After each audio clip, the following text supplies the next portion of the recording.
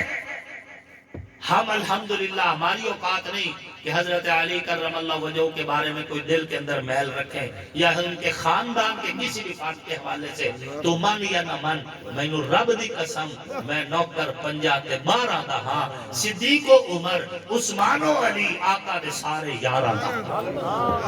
اللہ رب العزت میری اس گفتگو کو اپنی بارگاہ میں قبول فرمائے، اور آپ سب کا آنا، اس فقیر کا آنا، تمام علماء کا آنا، ہم سب کا بیٹھنا کہنا سننا اپنی بارگاہ میں قبول فرمائے، اور رائے بشیر بھٹی صاحب کی بخشش کا ذریعہ بنائے۔ شاعر دی نشیری ہے، نہ فن پارے ادیبہ دا، نہ گل کے خطیبہ دی، نہ جھولا ہے نقیبہ دا، عداوت ہے نہ رولا ہے، تقیہ ہے نہ اولا ہے، علی نو پیر مندہ ہاں، نبی دا ویر مندہ ہاں، علی تاثیر ایمان دی، علی تفسیر قرآن دی، علی ہے سوز جرت دا، علی شمشیر یزدان دی، علی حیدر دی الفت نو میں فرض اپنا بڑا چھڑے نبی مولا